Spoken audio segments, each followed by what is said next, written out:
Hello बच्चों, कैसे हैं आप सब। बच्चों, जैसे आपको पता है कि हमारा जो दूसरा पार्ट चल रहा है वैद्युत विभव एवं संधारित्र, इसमें हमने जो अपना लास्ट सेशन किया उसमें हमने एक स्थिर बिंदु आवेश के समीप किसी बिंदु पर वैद्युत विभव ज्ञात किया।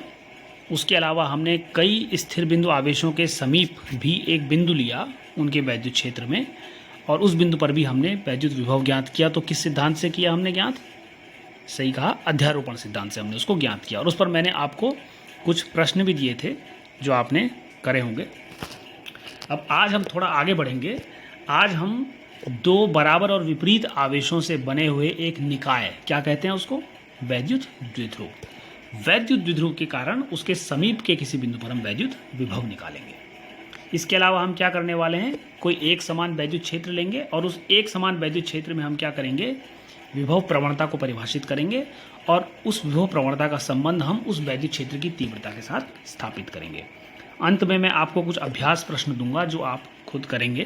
जैसे आपने पिछले सेशन के अंत में दिए हुए अभ्यास प्रश्न किए, वैसे इनको भी आप घर पर करेंगे। तो आज का सेशन काफ़ी इंटरेस्टिंग होने वाला है। तो हम शुरू करते हैं। तो आज का हमारा पहला टॉपिक है एक वैद्युत द्विध्रुव के कारण उसके समीप किसी बिंदु पर वैद्युत विभव। ये चित्र आप देख रहे हैं वैद्युत द्विध्रुव का। इसमें एक वैद्युत द्विध्रुव दिखाया गया है जो बना है दो बराबर और विपरीत आवेशों -q और +q से। -q रखा है पॉइंट A पर और +q रखा है पॉइंट B पर, और इनके बीच की दूरी 2a है जो काफ़ी कम है। यहाँ चित्र में आप नीचे देख रहे हैं 2a ये दूरी है। तो ये दो बराबर और विपरीत आवेश हो गए, दूरी इनके बीच की बहुत कम हो गई। तो इनको मिलाने वाली ये जो रेखा है ना AB, इस रेखा का मध्य बिंदु, ये जो O दिख रहा है आपको, ये है इस द्विध्रुव का केंद्र। ठीक है। और इस द्विध्रुव का अपना एक आघूर्ण भी होता है, जिसे आप वैद्युत द्विध्रुव आघूर्ण कहते हैं, जो जिसका परिमाण अगर हम कहें तो P से दिखाते हैं। उसका परिमाण P बराबर आप जानते हैं किसी भी एक आवेश का परिमाण Q, क्योंकि दोनों ही आवेश बराबर हैं परिमाण में। तो किसी भी एक आवेश का परिमाण Q इंटू दोनों आवेशों के बीच की दूरी 2a, तो यानी 2qa। ये तो हो गया इस वैद्युत द्विध्रुव आघूर्ण का परिमाण। और ये सदिश राशि होती है तो इसकी दिशा भी होती है। इसकी दिशा होती है इन दोनों आवेशों को मिलाने वाली ये जो रेखा देख रहे हैं ना आप AB, इसे आप द्विध्रुव की अक्ष भी कह सकते हैं। इस अक्ष के अनुदिश ऋणावेश से धनावेश की ओर इस दिशा में होती है वेक्टर P की दिशा। ठीक है, इसे आप चित्र में भी देख सकते हैं जैसा मैंने यहाँ पर दिखाया है वेक्टर P की दिशा।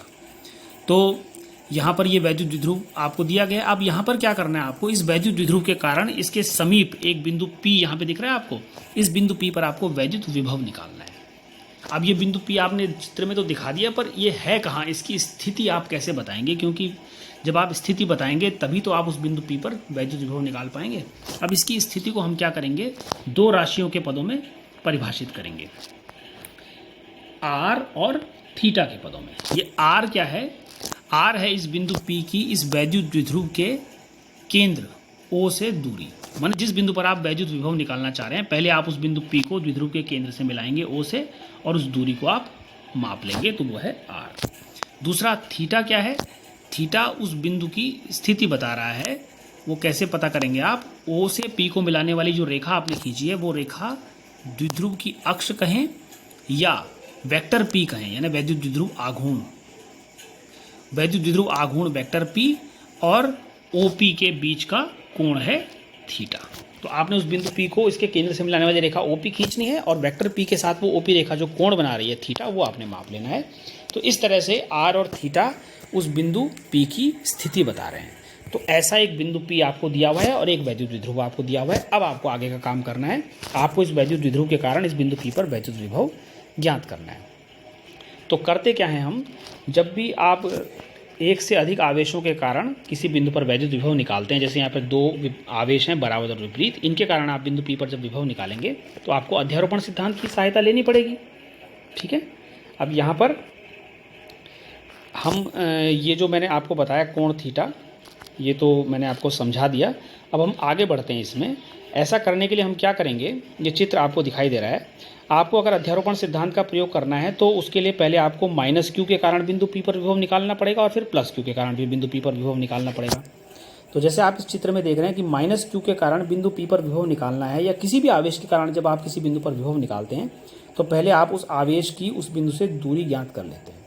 तो आपको ए पी पता होना चाहिए। ए पी अगर आप Q1 के कारण माइनस Q के कारण अगर बिंदु P पर विभव निकालना चाह रहे हैं तो पहले आपको ए पी पता होना चाहिए। यहाँ चित्र में हमने उसको R1 से दिखाया है, तो वो R1 हमको निकालना पड़ेगा। इसी तरह से आपको प्लस Q के कारण भी बिंदु P पर विभव निकालना है, तो फिर प्लस Q बिंदु जो है बिंदु P पर जो रखा है प्लस Q आवेश, उस बिंदु B की भी आपको P से दूरी निकालनी पड़ेगी, यानी आपको BP भी निकालना है। तो इस तरह से आपको AP और BP निकालना है, तब जाके आप इन दोनों आवेशों के कारण बिंदु P पर विभव निकाल पाएंगे। तो ये फंडामेंटल बात आप समझ लीजिए, ये कुछ नहीं है, वही है जो आप पहले कर रहे थे अध्यारोपण सिद्धांत से। आप पहले माइनस Q के कारण बिंदु P पर विभव निकालेंगे, फिर प्लस Q के कारण बिंदु P पर विभव निकालेंगे, और फिर क्या करेंगे, दोनों विभवों का बीजीय योग करेंगे, और तब जाके आएगा बिंदु P पर कुल विभव। तो वही है जो आपने पहले किया था। तो शुरू करते हैं। तो अब हम यहाँ पर कैसे करेंगे, ए से पी की दूरी कैसे ज्ञात करेंगे, इसके लिए आपको थोड़ा सा ज्योमेट्री यूज़ करनी पड़ेगी, ज्योमेट्री एंड ट्रिगोनोमेट्री। अगर आप आसानी से निकालना चाह रहे हैं तो थोड़ा सा हम अप्रॉक्सीमेशन, थोड़ा सा सन्निकटन भी लगाएंगे, यानी लगभग मान हम लेंगे। तो इस चित्र को आप ज़रा ध्यान से देखिए। इस चित्र में, ये मैं थोड़ा जूम करके आपको दिखा देता हूँ। इस चित्र में आप देखिए कि यहाँ पर आपको ए पी निकालना है। तो आप क्या करिए, बिंदु ए से इस OP रेखा पर लंब डालिए। तो कैसे लंब डालेंगे आप, इस OP रेखा को थोड़ा पीछे की तरफ बढ़ाया हुआ है, आपने देखा है, पीछे की तरफ बढ़ाया, और ए से आपने इस OP रेखा पर लंब डाला, तो ये लंब गिरा आपका AM, ये लंब गिर गया आपका। अब इसी तरह से आप क्या करेंगे, बिंदु B से भी डालेंगे इस OP पे लंब, तो ये आगे आपका गिर गया BN। तो आपने क्या करना है, AP और BP निकालने के लिए आप क्या करेंगे, ए से भी डालेंगे OP पर लंब, जिसको आप AM कह रहे हैं, और B से भी डालेंगे आप OP पर लंब, जिसे आप BN कह रहे हैं। ठीक है। अब ऐसा करने से क्या होगा, ये आपने जो लंब डाला है, जैसे आप इसको लंब डालेंगे, तो मैं इसको बताता हूँ। जैसे आप लंब डालेंगे तो उससे होगा क्या, आप ज़रा इस चित्र को फिर से देखिए ध्यान से। आप अगर ध्यान से देखेंगे तो आप जानते हैं कि यहाँ पर जो द्विध्रुव क्योंकि बहुत छोटा होता है, तो इसकी जो लंबाई है 2a वो बहुत कम होगी, तो उसका आधा है a वो और भी कम होगा इस दूरी की तुलना में। मतलब किसकी तुलना में कम होगा, वो ये जो दूरी बिंदु P की जो द्विध्रुव से दूरी है ना r, उसकी तुलना में a बहुत कम होगा, यानी a is very very less than r। तो a बहुत कम है r से। तो आप ये समझिए कि ये जो दूरी है ना AO BO, ये बहुत छोटी दूरियां हैं, और ये जो R या R1 या R2 हैं, ये बड़ी बड़ी दूरियां हैं। तो ऐसी स्थिति में क्या होगा, A से P की दूरी निकालें आप, चाहे AP, या M से P की दूरी निकालें, दोनों लगभग बराबर आएंगे। अगर आप ध्यान दें तो आप देखेंगे कि A से P की दूरी भी लगभग वही है, और B से P की दूरी भी लगभग, M से P की दूरी भी लगभग वही है, यानी AP को आप लगभग क्या लिख सकते हैं, MP लिख सकते हैं। ठीक हो गया। और इस MP को आप क्या लिख सकते हैं, MP को आप तोड़ सकते हैं MO प्लस OP में, जैसा आप चित्र में देख रहे हैं, MO प्लस OP में। ये MO में आप OP जोड़ दीजिए तो MP आ जाएगा, और MP का मतलब AP आ जाएगा। तो ये लगभग मान आप ले रहे हैं। ठीक है। तो ये लगभग कब हो पाया, जब आपने ये माना कि A बहुत छोटा है R से। तो वैसे भी द्विध्रुव छोटा होता है, तो द्विध्रुव की लंबाई कम होती है, इस वजह से R की तुलना में काफ़ी कम है, इस वजह से आप ये मान सकते हैं कि AP लगभग MP के बराबर है, और MP का मान MO प्लस OP है। अब OP तो आपको पता है, वो तो R है ही, ये तो R है। अब ये MO आपको निकालना है, ये कितना होगा। तो यहाँ पर सवाल पूरा बन गया है MO निकालने के लिए। तो अगर आपने MO निकाल लिया एक बार, तो आपको A से P तक की दूरी जो आपको चाहिए थी ये पता चल जाएगी, यानी अब आपका सवाल हो गया है MO निकालने के लिए। ठीक हो गया। तो एक तो आपको क्या निकालना है, MO, ये ध्यान रखिए आप। इसी तरह से अब आप B से P तक की दूरी ये निकालना चाह रहे हैं, तो B से P तक की दूरी अगर आप निकालना चाह रहे हैं, तो ऐसी स्थिति में जैसे मैंने कहा, फिर से वही अप्रॉक्सीमेशन आप लगाइए। A बहुत छोटा है R से, तो B से P की दूरी लगभग वही होगी जो N से P की दूरी होगी, लगभग बराबर दूरियां होंगी, ये लगभग बराबर। अब आप BP निकालना चाह रहे हैं, तो आप उसकी जगह NP भी निकाल सकते हैं, लगभग बराबर होंगे वो BP और NP। अब इस NP को आप क्या लिख सकते हैं, OP माइनस ON। आप समझ रहे होंगे, OP में से OP है, उसमें से आप ON कम कर दीजिए, तो क्या बचेगा आपका, NP बचेगा, और यानी BP के बराबर आ जाएगा वो लगभग। तो आपका OP तो पता है आपको, OP तो आपका R है, लेकिन ON कितना है आपका, वो आपने निकालना है। अगर ये ON पता चल गया आपका, तो आपका बीपी आ जाएगा, मतलब आपका एनपी आ जाएगा और वही आपके बीपी के भी बराबर होगा। तो आपका जो बीपी निकालना है उसके लिए आपको मेन क्या निकालना है, ओएन निकालना है या एनओ निकालना है। तो इस तरह से आपने दो राशियाँ निकालनी है, एक तो एमओ और एक एनओ। तो समझ गए होंगे आप, इस तरह से आपने इस काम को करना है। तो ये बातें मैंने यहाँ पर समझाई हैं। अब इस कैलकुलेशन में आप देखिए कि किस तरह से हम इसको निकालने जा रहे हैं। यहाँ पर आप चित्र में देखिए कि ये समकोण त्रिभुज देखिए आप, ये दिखाई दे रहा है आपको AOM। ये जो समकोण त्रिभुज है इसमें कोण M पर समकोण बन रहा है। तो समकोण के सामने की भुजा AO ये तो कर्ण हो गई आपकी, और OM ये आपका हो गया आधार। तो आपको OM निकालना है और आपको AO पता है, और कोण थीटा, ये जो आप कोण देख रहे हैं ना, ये वाला कोण तो आपने थीटा माना था। तो इसके नीचे ये जो इसके बिल्कुल सामने कोण बन रहा है, इसका सम्मुख कोण या शीर्षाभिमुख कोण जो इसके पीछे की तरफ बन रहा है वो भी थीटा होगा, क्योंकि शीर्षाभिमुख कोण या सम्मुख कोण होते हैं आपस में बराबर होते हैं। तो ये कोण भी थीटा हो गया। तो त्रिभुज AOM में एक कोण थीटा आपको पता है और एक भुजा AO जिसका मान A है ये आपको पता है, ठीक है। और आपको OM निकालना है। तो OM कैसे निकालेंगे आप, इस समकोण त्रिभुज में OM आधार का काम कर रहा है और OA कर्ण का काम कर रहा है। तो यहाँ पर OM बटे OA यानी आधार बटे कर्ण बराबर हो जाएगा कॉस थीटा, समझ गए। तो OM कितना हो जाएगा, OM बराबर पक्षांतर करिए OA कॉस थीटा। OA का मतलब, OA का मान कितना है, A है, तो ये हो गया A कॉस थीटा। इस तरह से आपने निकाल लिया। इसी तरह से आप, ये आपने OM निकाल लिया, इसी तरह से आप क्या निकाल सकते हैं, ON भी निकाल सकते हैं। कैसे निकालेंगे आप ON,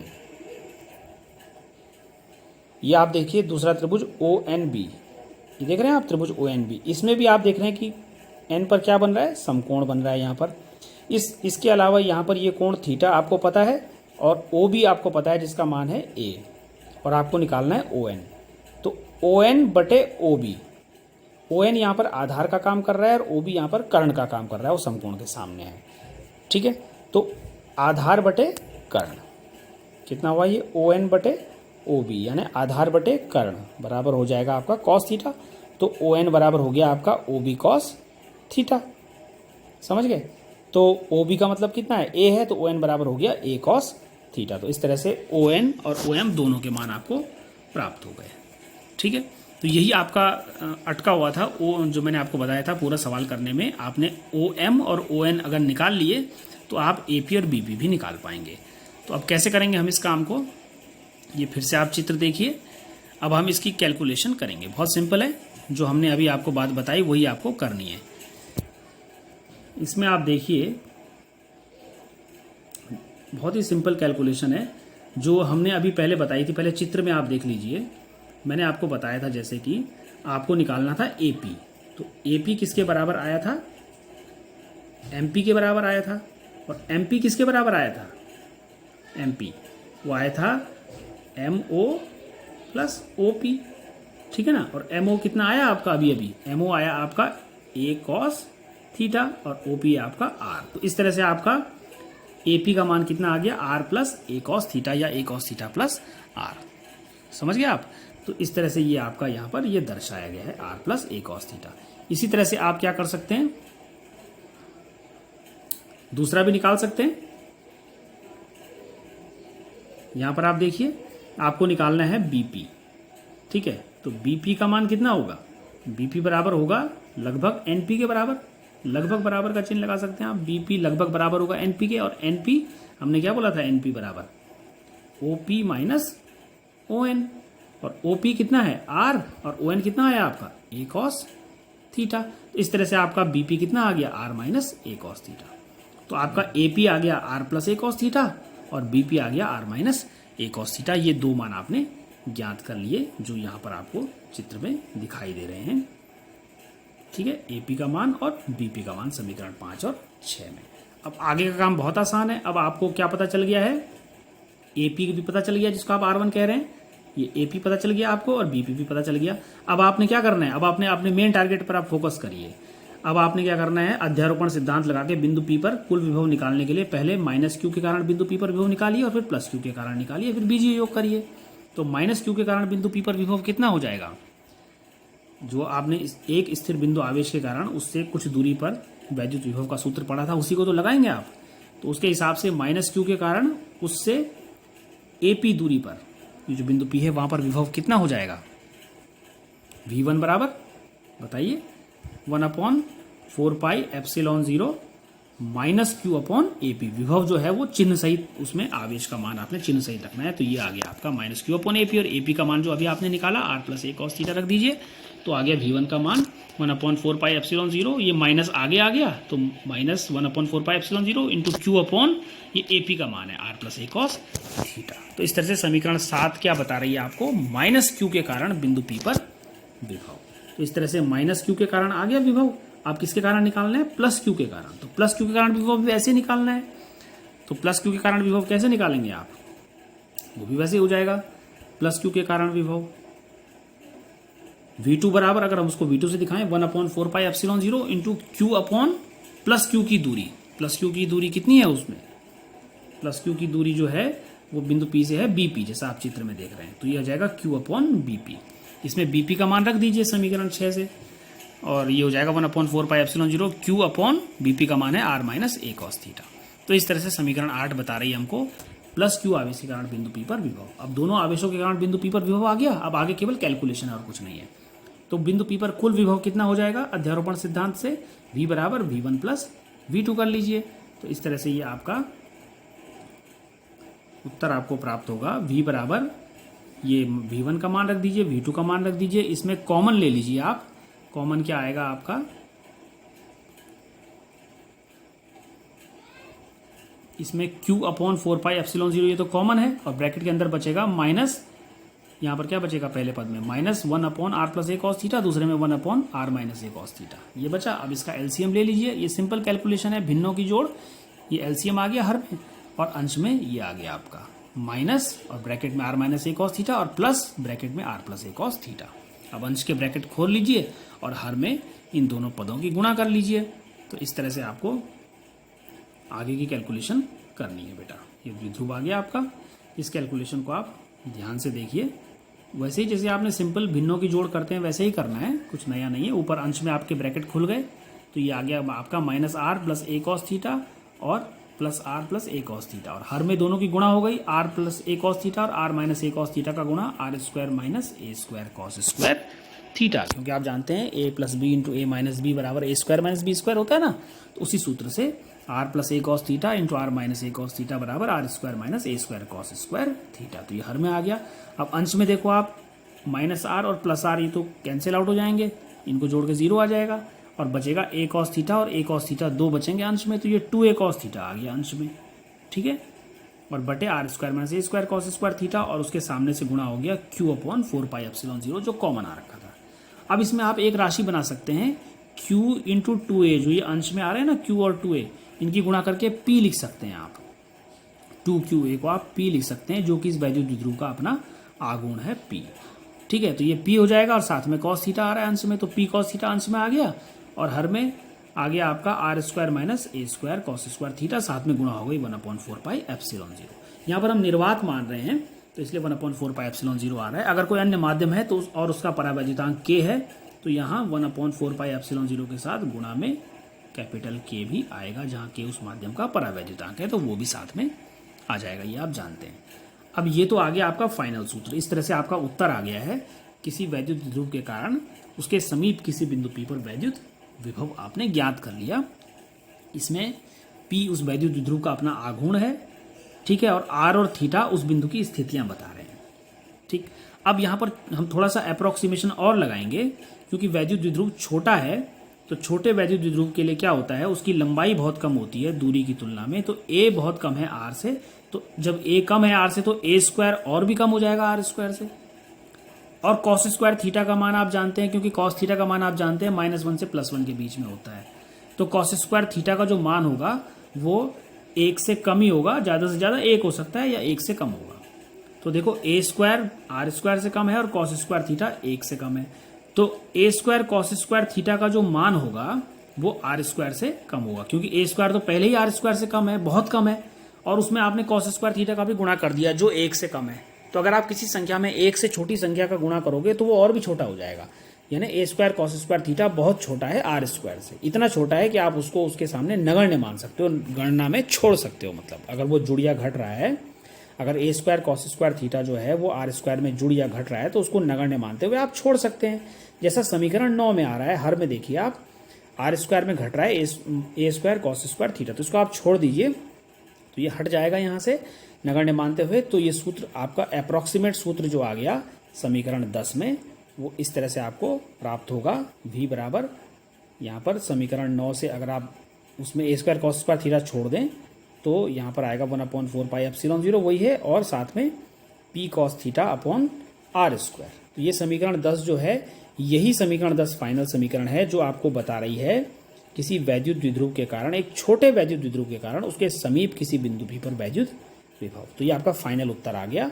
यहीं तक आपको अगर परीक्षा में पूछा जाता है तो करना है। अगर आपको परीक्षा में ये भी पूछा जाता है साथ में कि इसकी मदद से आप अक्षीय और निरक्षीय स्थिति में भी वैद्युत विभव निकालिए, तो वो भी आप कर सकते हैं।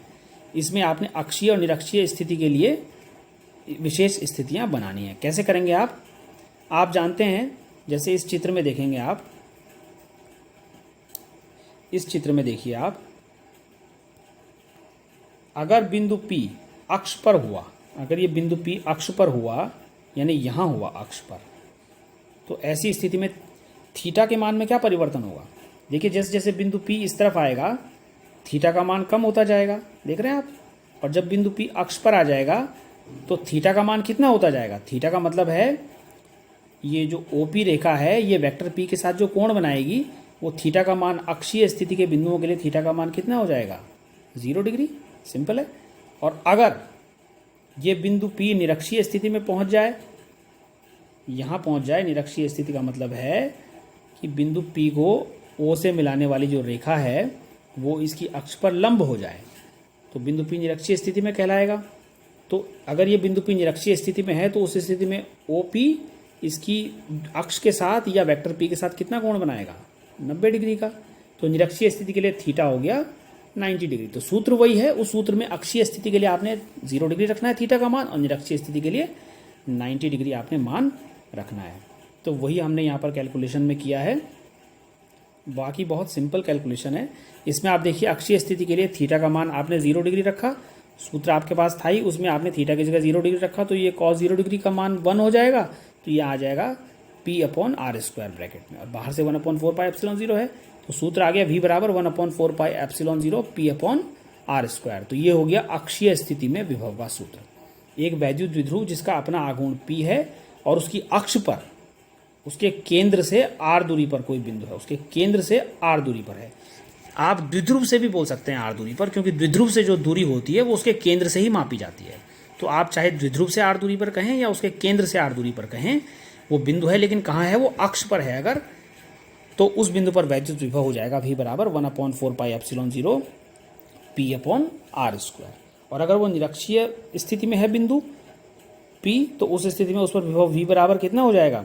1/4 पाई एप्सिलॉन 0, और साथ में थीटा का मान 90 डिग्री हो जाएगा निरक्षीय स्थिति के लिए, तो ये हो जाएगा P cos 90 degree upon 0 upon R square, और cos 90 डिग्री कितना होता है? 0।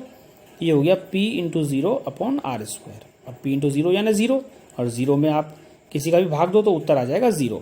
तो इस तरह से ये आ गया आपका 0। ठीक है, तो ये आपका विभव कितना आ गया फाइनली? 0 निरक्षीय स्थिति में। तो ये आपको याद भी रखना है कि वैद्युत द्विध्रुव के कारण उसके आसपास एक ऐसा बिंदु होता है जहाँ पर विभव 0 होता है, बल्कि एक नहीं कई बिंदु होते हैं। निरक्षीय स्थिति में जितने भी बिंदु हैं वैद्युत द्विध्रुव के आसपास, उन सब बिंदुओं पर विभव क्या होता है? 0 होता है, जो उसका न्यूनतम मान भी आप कह सकते हैं उसको। ठीक है, तो इस तरह से एक वैद्युत द्विध्रुव के कारण उसकी निरक्षीय स्थिति में विभव 0 होता है, और अक्षीय स्थिति में 1/4 pi epsilon 0 P upon R square होता है। तो आप अगर एक किसी भी स्थिति में विभव का सूत्र अगर आपको याद है, ये किसी भी स्थिति का सूत्र जो आपने निकाला, V बराबर 1/4 pi epsilon 0 P cos theta upon R square, ये हर स्थिति पर लागू होता है, अक्षीय स्थिति हो, निरक्षीय हो, या कोई भी अन्य स्थिति हो। तो इस तरह से आपने इनको समझ लिया है। तो आप इनको ठीक से प्रैक्टिस करिएगा और जितना आपसे परीक्षा में पूछा जाए उतना ही आप करेंगे बच्चों। अब हम आते हैं आपके अपने अगले टॉपिक पर, जो मैंने आपको बताया था कि हम क्या करेंगे, एक समान वैद्युत क्षेत्र लेंगे और उसमें हम विभव प्रवणता को परिभाषित करते हुए वैद्युत क्षेत्र की तीव्रता के साथ उसका संबंध स्थापित करेंगे। तो कैसे करेंगे हम इस काम को, इसमें आप देख रहे हैं चित्र में ये एक समान वैद्युत क्षेत्र दिखाई दे रहा है आपको, जो कि समांतर और समदूरस्थ वैद्युत बल रेखाओं द्वारा आपको यहाँ पर दिखाया गया है।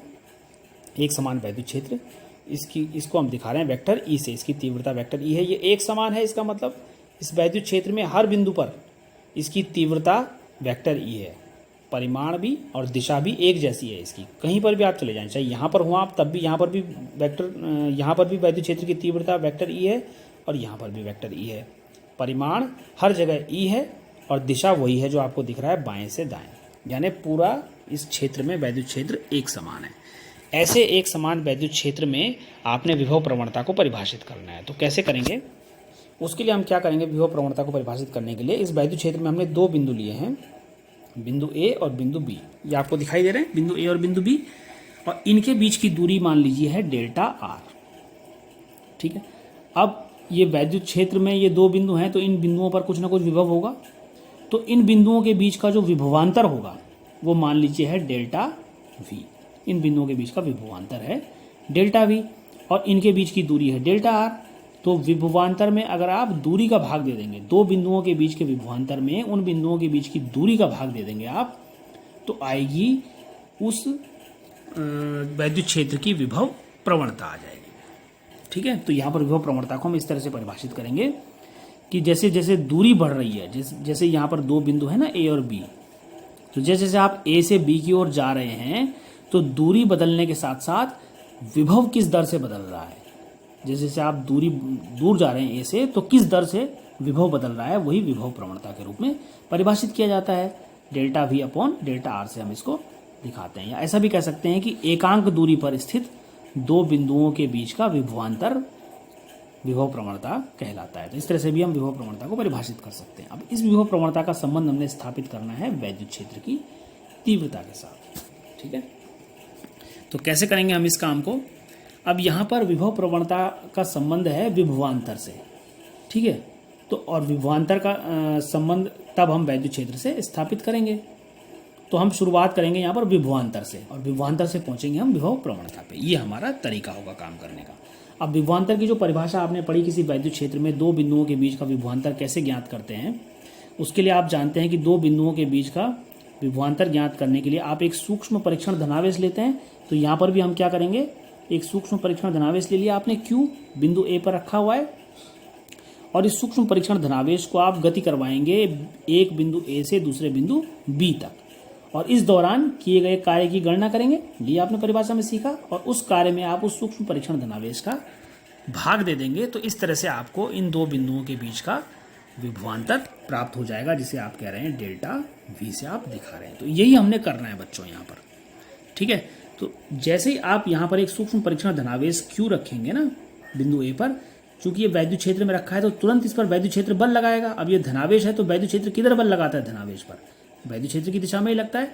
तो Q पर जो बल लगेगा वो होगा Q इंटू वैक्टर, ये आप जानते हैं, और वो वैद्युत क्षेत्र की ही दिशा में इस तरह से लगेगा। तो ये जो बल लग रहा है इस Q पर वेक्टर F, ये होगा Q इंटू वैक्टर E। अगर आप इस बल का परिमाण कहें तो परिमाण होगा इसका Q इंटू E, और इसकी दिशा आप देख रहे हैं वैद्युत क्षेत्र की दिशा में होगी। अब इस पर बल तो इस तरफ लग रहा है, लेकिन हमने इसको ले जाना है विपरीत दिशा में B तक।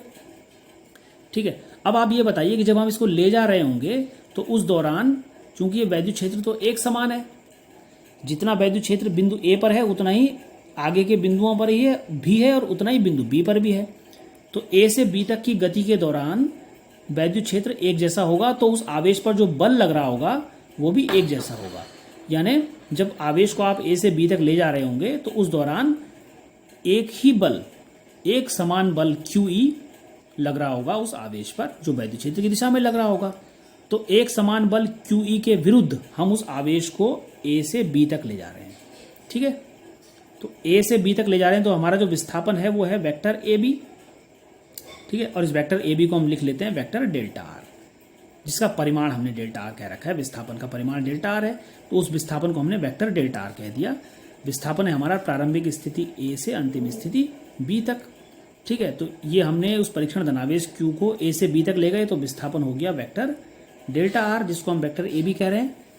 ठीक है, और जो उस पर बल लग रहा है पूरी गति के दौरान वो एक समान बल है, वो है वेक्टर क्यू ई या वेक्टर एफ हम उसको कह सकते हैं। तो पूरी गति के दौरान एक समान बल है, एक समान बल के अधीन हम इस सूक्ष्म परीक्षण धनावेश क्यू को हमने डेल्टा आर विस्थापित किया।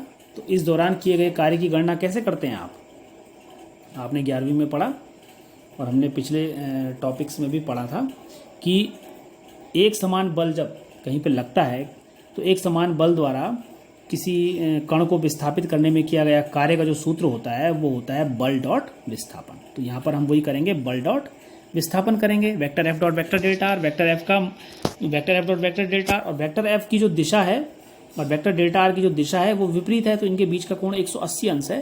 तो ऐसी स्थिति में इस अदिश गुणन को आप सरल करिए तो ये हो जाएगा एफ, यानी वेक्टर एफ का परिमाण एफ, वेक्टर डेल्टा आर का परिमाण डेल्टा आर, और इनके बीच का कोण 180 अंश है, तो कॉस 180 अंश हो गया, है ना। Vector A dot vector B बराबर ए बी कॉस थीटा, तो vector F dot vector delta R बराबर F into delta R into cos 180 degree. Cos 180 degree कितना होता है बच्चों? -1 होता है ना। तो ये हो जाएगा F into delta R into -1, यानी minus F into delta are. इसको समीकरण 1 बना लीजिए। तो ये आपने पहला चरण पूरा कर लिया। आपने एक सूक्ष्म परीक्षण धनावेश ले लिया बिंदु ए पर और उसको ए से बी तक ले जाने में किए गए कार्य की गणना आपने कर ली। अब आपने क्या करना है, उस कार्य में उस आवेश से भाग दे देना है, W/Q। तो दोनों पक्षों में Q से भाग दे दीजिए।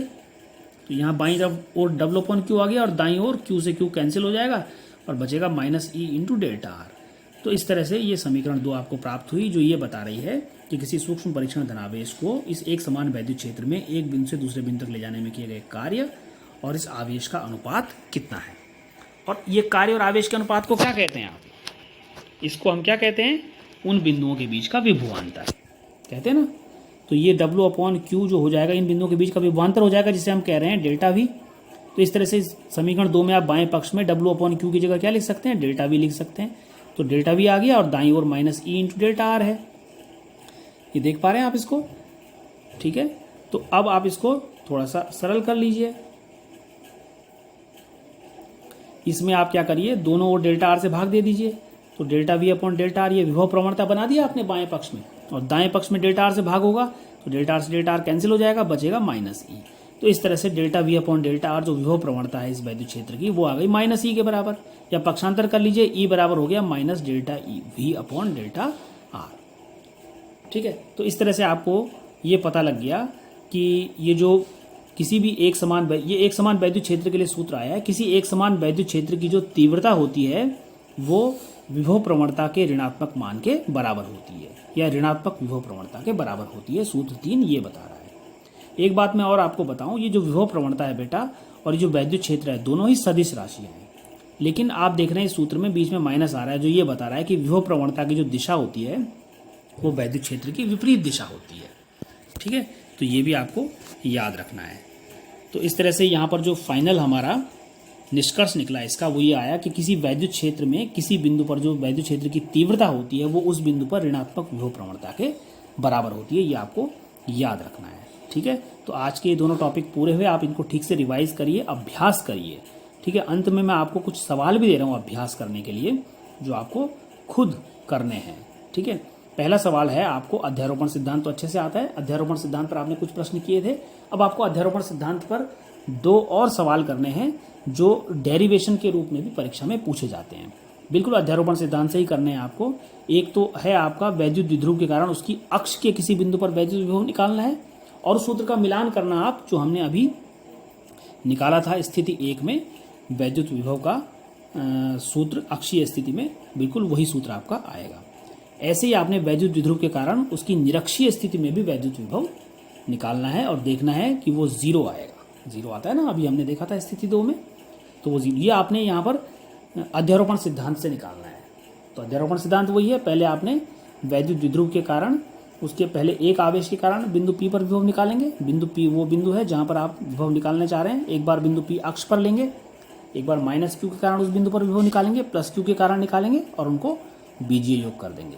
ठीक है। ऐसा ही आपने अक्ष पर भी करना है, ऐसे ही निरक्ष पर भी करना है और उत्तर प्राप्त करना है और उन उत्तरों का मिलान भी करना है आपने जो आपने अभी प्राप्त किए उनसे, और उनको याद भी रखना है उन सूत्रों को, अक्ष पर कितना होता है, निरक्ष पर कितना होता है और किसी अन्य बिंदु पर कितना होता है जो हमने अभी आज निकाला।